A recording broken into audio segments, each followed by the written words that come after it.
안녕하십니까? 오늘 우리는 성경 역사 속에서 가장 치열하고도 장엄한 구원의 드라마를 담고 있는 사사기를 깊이 있게 고찰해보고자 합니다. 여러분은 혹시 삶의 끝을 알 수 없는 어두운 터널 속에서 하나님의 손길을 간절히 기다려본 적이 있으십니까? 사사기는 인간의 끊임없는 배신과 그럼에도 불구하고 우리를 포기하지 않으시는 하나님의 신실한 사랑이 교차하는 지점입니다. 이 영상은 세계 역사상 가장 감동적인 100대 기록 중 하나로 꼽히는 이 시대의 사회적 맥락과 고고학적 증거들을 통해 입체적으로 분석할 것입니다. 우리는 오늘 장시간 동안 이스라엘의 암흑기를 조명하며 그 속에서 발견되는 복음의 핵심인 예수 그리스도의 그림자를 찾아낼 것입니다. 현장에 참여하는 듯한 생생한 묘사와 함께 수천 년 전 가나안 땅으로의 여정을 지금 바로 시작합니다. 이제 우리는 여호수아 사후의 혼란스러운 가나안 땅, 사사들이 일어났던 뜨거운 역사의 현장으로 들어갑니다. 하나님의 축복이 여러분과 함께 하시길 빌며 대작 다큐멘터리 사사기 편을 정중하게 선보입니다. 끝까지 시청해 주시길 부탁드립니다. 사사기의 역사는 기원전 약 14세기부터 11세기까지의 고대 근동 지방을 배경으로 하고 있습니다. 여호수아라는 위대한 지도자가 떠난 후 이스라엘 지파들은 각기 배분받은 땅에서 정착하며 새로운 사회적 구조를 형성해 나갔습니다. 이스라엘 자손들이 정착했던 가나안 땅은 지리적으로는 비옥한 초승달 지대의 중심부에 위치하고 있었으나 동시에 강력한 이방 민족들의 침략에 노출된 전략적 요충지였습니다. 산지와 평야가 교차하는 이 지형적 특성은 사사시대의 수많은 전투 양상을 결정짓는 핵심 요소가 되었습니다. 이스라엘 자손이 여호와의 목전에 악을 행하여 자기들의 하나님 여호와를 잊어버리고 바알들과 아세라들을 섬겼습니다.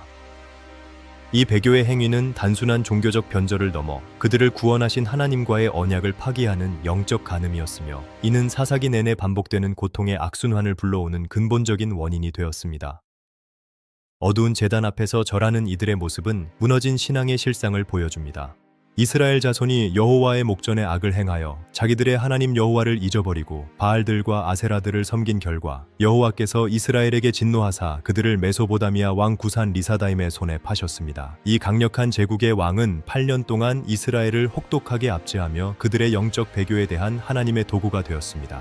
하나님께서는 첫 번째 사사로 갈렙의 아우 그나스의 아들 온니엘을 세우셨습니다. 그는 성령의 충만함으로 이스라엘을 압제하던 구산 리사다임을 물리치고 이 땅에 40년 동안의 진정한 평화를 가져왔습니다. 이는 신앙의 정통성을 지키는 것이 승리의 비결임을 보여줍니다. 두 번째 사사인 왼손잡이 에훗은 모압 왕 에글론에게 공물을 바치는 척하며 은밀한 만남을 가졌습니다. 그는 좌우의 날 선칼을 준비하여 이스라엘을 괴롭히던 폭군을 처단함으로써 하나님의 공의를 실현하고 백성들을 고통의 멍에에서 해방시켰습니다. 고고학적 증거들은 당시 모압의 궁전 구조를 뒷받침합니다. 당시 모압 왕 에글론의 궁전은 고대 근동의 권력과 우상 숭배의 중심지였습니다. 화려한 부조와 육중한 석조 기둥으로 장식된 이곳에서 그는 이스라엘을 압제하며 공물을 거두어 들였습니다. 그러나 에훗이 준비한 날 선칼은 이 견고한 궁전의 벽을 넘어 하나님의 심판이 왕좌에 이르게 될 것임을 예고하고 있었습니다. 에훗은 자기를 위하여 길이가 한 규빗 되는 좌우의 날선 칼을 만들어 그의 오른쪽 허벅지 옷 속에 찼습니다. 이 은밀한 무기는 이스라엘의 구원을 향한 그의 철저한 준비와 결단을 상징하며 공물을 바치는 사절단의 평범한 모습 뒤에 숨겨진 하나님의 공의로운 심판의 도구였습니다. 대장간의 불꽃은 다가올 혁명의 불씨와도 같았습니다. 에훗이 공물을 바친 후 길갈 근처 돌 뜨는 곳에서부터 돌아와서 에글론 왕에게 은밀한 일을 아뢰려 하였습니다. 이 거친 돌산의 채석장은 평범한 노동의 현장이었으나 에훗에게는 거사를 실행하기 위한 운명적인 회군 지점이었습니다.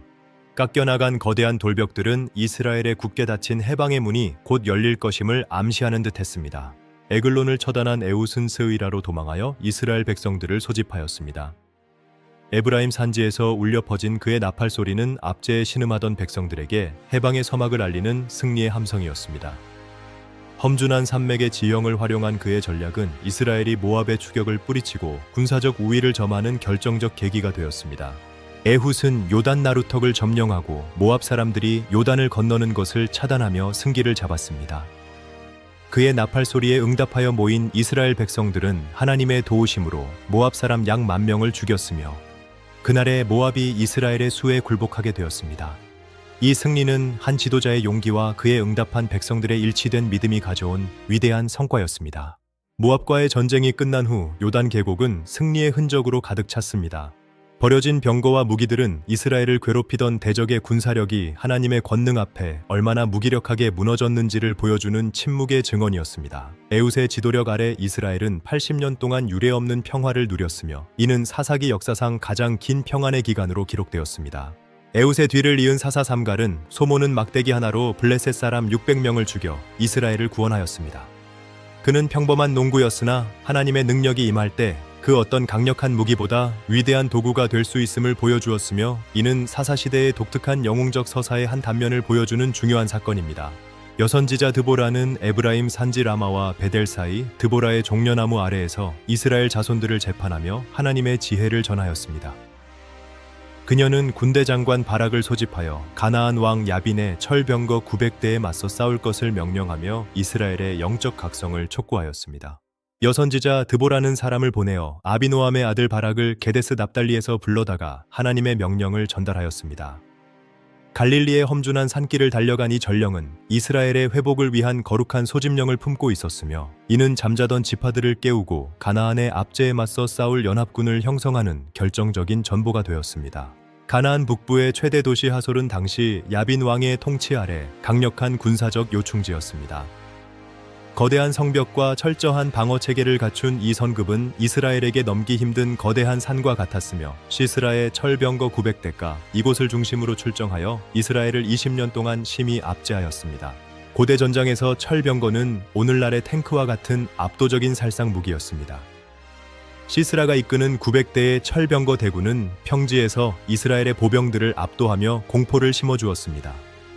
그러나 하나님께서는 인간의 무력이 아닌 초자연적인 섭리를 통해 이 무적의 군대를 무력화하실 준비를 하고 계셨습니다. 바락은 드보라의 부름에 응하여 스불론과 납달리 자손 1만 명을 거느리고 다볼산으로 올라갔습니다. 완만한 경사를 따라 끝없이 이어지는 이스라엘 용사들의 행렬은 압제자 시스라의 철병거에 맞서려는 불굴의 의지를 보여주었습니다. 하나님께서는 이 낮은 산 위에서 가나안의 교만을 꺾으실 위대한 반전의 드라마를 준비하고 계셨습니다. 드보라의 명령을 받은 바락은 1만 명의 군사를 이끌고 다볼산에서 내려와 시스라의 철병거 900대와 정면으로 맞서 싸웠습니다. 하나님께서는 기손 강가에서 초자연적인 기상현상을 일으키시어 병거들이 진흙탕에 빠지게 하심으로써 이스라엘에게 기적같은 대승을 안겨주셨습니다. 도망치던 시스라는 겐 사람 헤벨의 아내 옐의 장막에 숨어들었습니다. 옐은 지친 시스라에게 우유를 주어 잠들게 한 후 장막 말뚝을 그의 관자놀이에 박아 처단함으로써 이스라엘의 오랜 대적을 물리치고 하나님의 승리를 확정지었습니다. 평소에는 평온하던 기손 강이 갑작스러운 폭우로 범람하자 시스라의 철병거들은 진흙 속에 갇혀 무용지물이 되었습니다. 하나님께서 일으키신 이 기상이변은 전장의 주도권을 순식간에 바꾸어 놓았으며 이스라엘은 강물에 휩쓸려 가는 적군을 보며 하나님의 위대한 승리를 목격하게 되었습니다. 드보라와 바락의 노래는 별들이 하늘에서부터 싸우되 그들이 다니는 길에서 시스라와 싸웠도다 라고 선포하며 이 전쟁이 단순한 인간의 전투가 아닌 하나님의 우주적인 개입이었음을 노래합니다. 이는 온 만물의 주인이신 하나님께서 자기 백성을 위해 자연 만물까지도 동원하여 일하심을 보여주는 장엄한 신앙의 고백입니다. 기드온의 300용사는 물가에서 손으로 움켜 입에 대고 핥은 자들로 선발되었습니다. 하나님께서는 수많은 군대가 아닌 오직 준비된 소수의 용사들을 통해 미디안의 대군을 물리치심으로써 전쟁의 승패가 인간의 수효에 있지 않고 오직 여호와께 있음을 온 천하에 천명하셨습니다. 미디안의 압제는 이스라엘의 경제적 기반을 완전히 파괴하였습니다. 백성들은 파종기에 들이닥쳐 토지 소산을 멸하고 양과 소와 나귀를 남기지 않는 미디안인들을 피해 산의 구멍과 굴과 산성을 만들어 숨어 지냈습니다. 이러한 극심한 결핍은 그들로 하여금 비로소 여호와께 부르짖게 만드는 고통스러운 은혜의 통로가 되었습니다. 메뚜기 떼처럼 몰려온 미디안의 대군은 이스라엘의 온 들판을 황폐하게 만들었습니다. 먹을 것을 남겨두지 않는 그들의 가혹한 수탈로 인해 이스라엘은 극도로 궁핍해졌으며 한때 축복의 땅이라 불리던 가나안은 탄식과 절망의 땅으로 변해갔습니다. 이는 영적 배교가 가져온 필연적인 삶의 황폐함을 극명하게 보여줍니다. 여호와의 사자가 아비에셀 사람 요아스에게 속한 오블에 이르러 상수리나무 아래에 앉으셨습니다. 이때 요아스의 아들 기드온은 미디안 사람에게 알리지 아니하려 하여 밀을 포도주 틀에서 타작하고 있었습니다. 이 고요한 만남은 이스라엘의 거대한 구원 역사가 시작되는 운명적인 순간이었습니다. 기드온이 준비한 고기와 무교전병을 바위 위에 놓자 여호와의 사자가 지팡이 끝을 내밀어 그것들에 대었습니다. 그 순간 바위에서 불이 나와 고기와 무교전병을 살랐고 여호와의 사자는 떠나 보이지 아니하였습니다. 이 이적을 통해 기드온은 자신을 부르신 분이 참으로 하나님이심을 확신하게 되었습니다. 기드온은 성령의 지시를 따라 밤에 그의 아버지에게 속한 바알의 제단을 헐고 그 곁에 아세라 상을 찍어버렸습니다. 그는 둘째 수소를 번제로 드려 이스라엘의 배교를 회개하였고 이 과감한 결단은 공동체 내의 영적 위계 질서를 바로잡는 혁명적인 전환점이 되었습니다. 그는 바알과 다투는 자라는 뜻의 여룻바알로 불리게 되었습니다. 기드온은 하나님의 약속을 확신하기 위해 양털 한 뭉치를 타작마당에 두었습니다. 이튿날 아침 지면은 말랐으나 양털에는 이슬이 가득하여 물을 짤 수 있을 정도였습니다. 이 기적적인 사인은 연약한 한 인간의 의심을 확신으로 바꾸어 놓았으며 하나님께서 당신의 일꾼을 얼마나 세심하게 세워가시는지를 보여주는 은혜의 증표였습니다. 사사시대의 타작마당은 단순히 곡식을 떠는 장소를 넘어 하나님의 부르심과 시험이 일어나는 신앙의 현장이었습니다. 기드온이 미디안의 눈을 피해 밀을 타작하던 그곳에서 그는 하나님의 사자를 만났고 보리떡 한 덩어리가 미디안 진영을 무너뜨리는 꿈을 통해 승리를 확신하게 되었습니다. 평범한 일터는 하나님의 일하심을 목격하는 거룩한 처소가 되었습니다. 기드온은 하나님의 사자가 떠난 후 그곳에 제단을 쌓고 그 이름을 여호와 살롬, 즉 여호와는 평강이시다라고 불렀습니다. 이는 그가 하나님을 대면하고도 죽지 않았음에 대한 감사의 고백이자 전쟁의 소문이 무성한 시대를 살아가는 백성들에게 하나님만이 진정한 평화의 근원이심을 선포하는 믿음의 결단이었습니다. 이 제단은 이스라엘이 회복해야 할 신앙의 표대가 되었습니다. 기드온과 그를 따르는 모든 백성이 일찍이 일어나 하롯셈 곁에 진을 쳤습니다. 수많은 군사가 샘물가에 모여 목을 축이는 이 장대한 광경은 미디안과의 일전을 앞둔 긴장감과 전의를 생생하게 보여줍니다. 그러나 하나님께서는 이 수요를 보지 않으시고 오직 당신의 영광을 온전히 드러낼 준비된 소수의 용사들을 선별하기 위한 시험을 준비하고 계셨습니다. 기드온이 적진 근처에 이르렀을 때 한 미디안 사람이 그의 친구에게 보리떡 한 덩어리가 미디안 진영으로 굴러 들어와 장막을 무너뜨리는 꿈을 이야기하는 것을 들었습니다. 그 친구가 이를 기드온의 칼에 의한 승리로 해석하는 것을 들은 기드온은 비로소 여호와께 경배하며 승리를 확신하고 이스라엘 군대를 소집하였습니다. 미디안의 압제를 피해 기드온은 포도주 틀에서 밀을 타작하며 숨죽여 살아가고 있었습니다. 하나님께서는 이 겁 많은 농부를 향해 큰 용사여라고 부르시며 그를 이스라엘의 구원자로 지목하셨습니다. 이는 하나님께서 우리의 겉모습이 아닌 우리 안에 있는 잠재된 믿음과 당신의 계획을 보신다는 것을 가르쳐줍니다. 한밤중 기드온의 300용사는 항아리를 부수고 횃불을 들며 나팔을 불어 미디안 진영을 혼란에 빠뜨렸습니다. 여호와와 기드온의 칼이다라는 외침과 함께 시작된 이 기습은 오직 하나님만을 의지할 때 얻게 되는 초자연적인 승리의 표본이 되었으며 대군의 무력보다 하나님의 전략이 우월함을 보여주었습니다. 기드온의 아들 아비멜렉은 스스로 왕이 되기 위해 형제들을 학살하고 데베스 망대를 불사르려 시도하였습니다. 그러나 망대 위에서 한 여인이 던진 맷돌 윗짝에 머리를 맞아 비참한 최후를 맞이하였습니다. 이는 불의한 권력의 종말을 보여주며 하나님의 공의로운 심판이 반드시 임한다는 사실을 일깨워줍니다. 아비멜렉의 뒤를 이어 이사갈 사람 도도의 손자 부하의 아들 돌라가 일어나서 이스라엘을 구원하였습니다. 그는 에브라임 산지 3일에 거주하며 23년 동안 이스라엘의 사사가 되어 평온하게 다스렸습니다. 돌라의 통치는 혼란과 반역의 시기 이후 하나님께서 허락하신 영적 안정과 회복의 기간이었습니다. 돌라의 뒤를 이어 길르앗 사람 야일이 일어나서 22년 동안 이스라엘의 사사가 되었습니다. 그에게는 아들 30명이 있어 어린 나귀 30을 탔고 선급 30을 가졌는데 그 선급들은 길르앗 땅에 있으며 오늘날까지 하보샤일이라 불립니다. 이는 사사시대의 가계가 번성하고 사회적 영향력을 가졌음을 보여주는 단편입니다.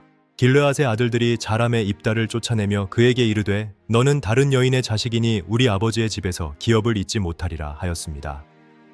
거절당한 자의 슬픔을 안고 고향을 떠나는 입다의 모습은 당시 이스라엘 사회의 혈통적 폐쇄성과 영적 편협함을 드러냅니다. 그러나 하나님께서는 버려진 이 돌을 장차 모퉁이 돌로 사용하실 계획을 갖고 계셨습니다. 형제들을 피해 돕 땅에 거주하게 된 입덱에는 잡류들이 모여들어 그와 함께 출입하였습니다. 거친 광야와 동굴을 배경으로 형성된 이 무법자들의 공동체에서 입다는 탁월한 지도력과 용맹함을 길렀습니다.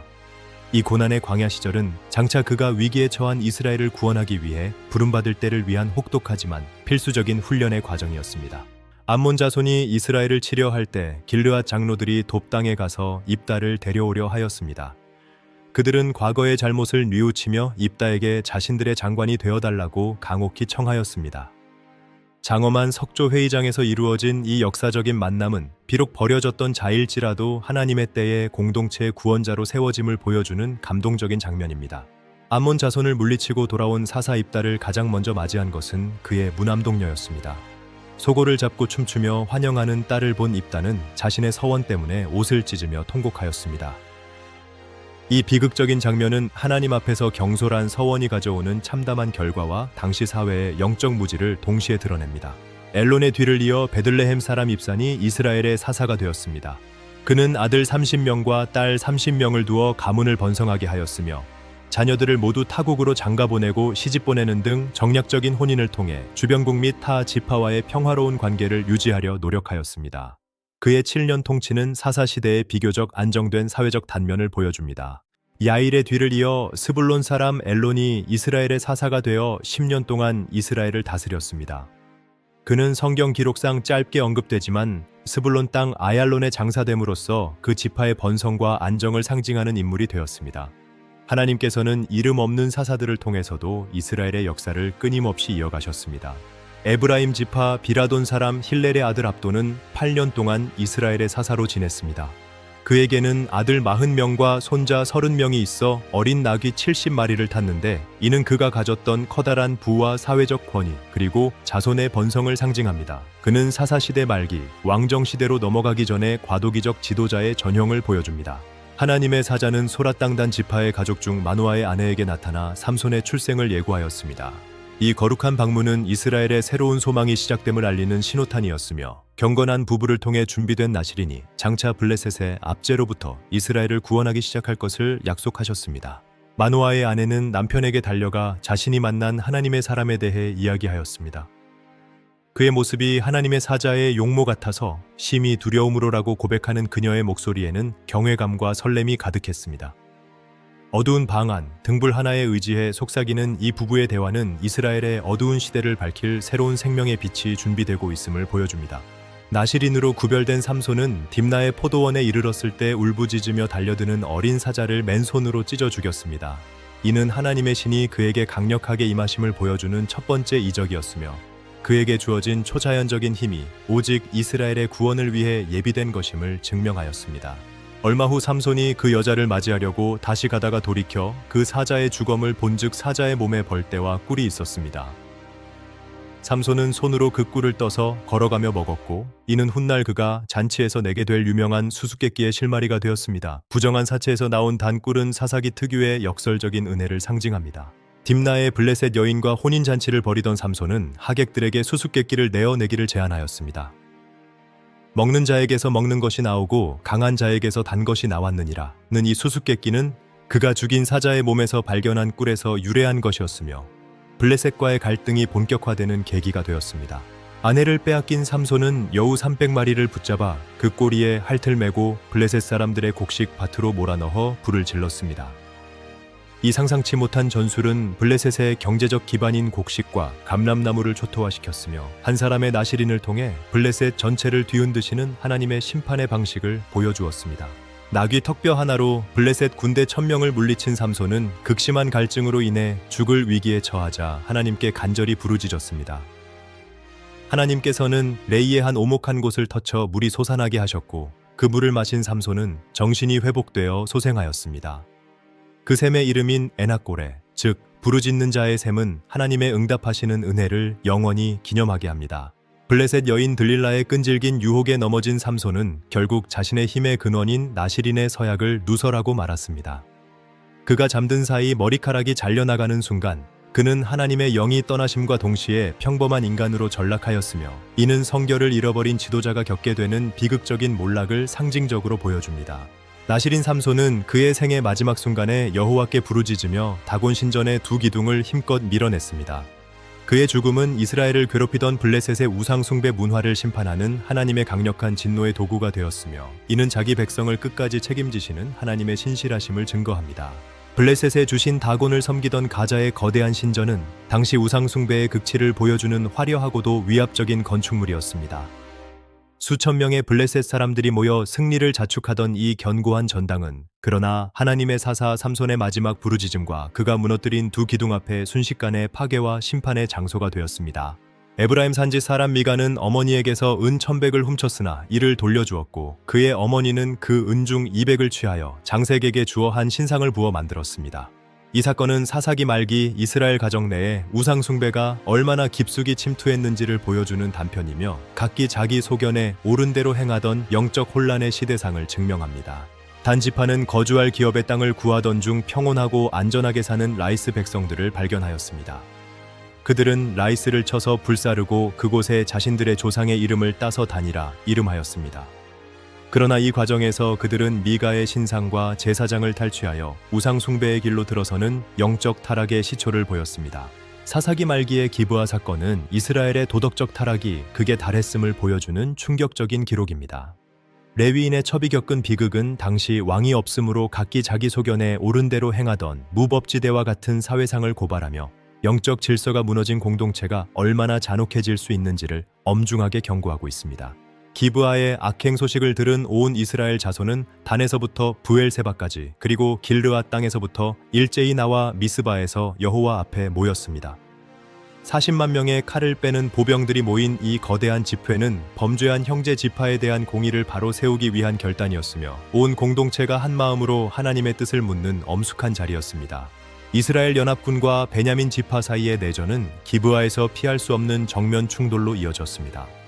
초기에는 베냐민의 용맹함에 이스라엘이 고전하였으나 하나님께서는 이스라엘의 회개와 간구를 들으시고 베냐민의 불의를 심판하셨습니다. 이 동족상잔의 비극은 공동체 내의 죄가 얼마나 파괴적인 결과를 가져오는지를 보여줍니다.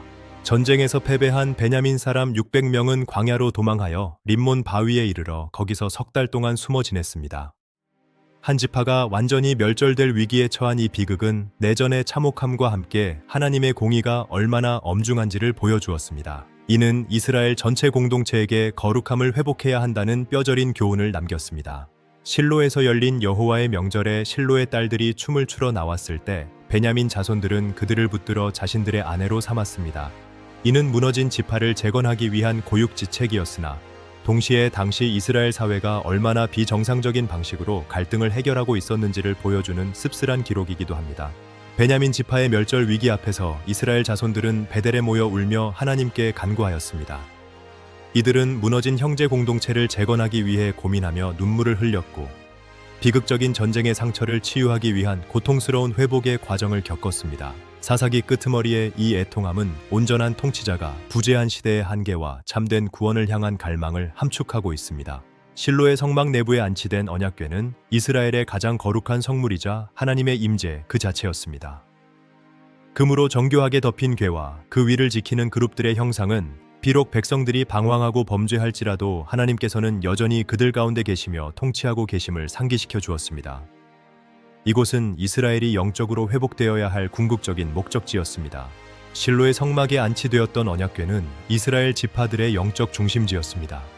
제사장들이 어깨에 메고 운반하던 이 거룩한 궤는 하나님의 임재와 통치를 상징하였으며 각 지파가 흩어져 살던 사사시대에도 그들을 하나로 묶어주는 유일한 영적 구심점 역할을 하였습니다. 이는 이스라엘의 참된 왕이 누구인지를 끊임없이 상기시켰습니다. 사사시대의 무기체계는 청동기에서 철기로 넘어가는 과도기적 특성을 보입니다. 발굴된 화살촉과 칼들은 당시 이스라엘이 가나안의 철기 문명에 비해 기술적으로 열세였음을 보여주지만 그럼에도 불구하고 거둔 수많은 승리들은 이 전쟁이 무기의 성능이 아닌 하나님의 전략적 개입에 의한 것이었음을 고고학적으로 뒷받침합니다. 텔레스사피 등지에서 발견된 유물들은 당시 블레셋과의 치열한 갈등 양상을 생생하게 증언합니다. 사사기 연구에 따르면 각 지파 간의 결속력은 시대의 위기 정도에 따라 유동적이었습니다. 드보라의 노래에서 보듯 어떤 지파는 전쟁에 헌신하였으나 어떤 지파는 자신의 생업을 핑계로 외면하기도 하였습니다. 이러한 내부적 분열은 사사시대의 고통을 연장시키는 원인이 되었으며 통일된 왕정 국가로 나아가야 할 필연적인 역사적 당위성을 제시하게 되었습니다. 역사학자들은 이를 초기 연맹체 사회의 전형적인 한계로 분석합니다.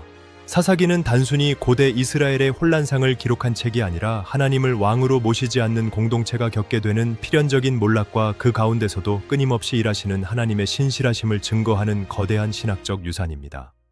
우리는 이 역사를 통해 오늘날 우리 삶의 진정한 왕이 누구인지를 다시금 질문하게 되며 인간의 실패보다 크신 하나님의 구원 역사를 신뢰하게 됩니다.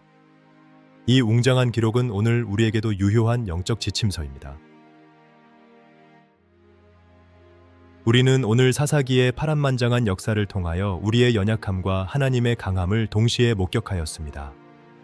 수많은 실패 속에서도 사사들을 세워 이스라엘을 구원하신 하나님은 지금 이 순간에도 여러분의 삶을 붙들고 계십니다. 오늘 여러분들이 언제 어디서든지 하나님의 축복을 누리는 여러분들이 되시길 바랍니다. 또한 구독을 눌러주시기 바랍니다. 영상이 유익하셨다면 좋아요도 잊지 마시고 하나님의 은혜가 늘 함께하기를 진심으로 축원합니다. 사사기의 역사가 오늘날 우리에게 주는 교훈은 명확합니다. 오직 여호와께로 돌아갈 때만이 참된 평안과 구원이 임한다는 사실입니다. 여러분의 매일의 삶이 하나님과 동행하는 승리의 삶이 되기를 간절히 기도합니다. 지금까지 시청해주신 모든 분들께 다시 한번 감사의 인사를 올립니다. 구독과 좋아요를 눌러주세요. 감사합니다. 하나님의 평강이 여러분의 가정과 일터 위에 영원히 함께하시기를 기원하며 여기서 인사드립니다. 안녕히 계십시오.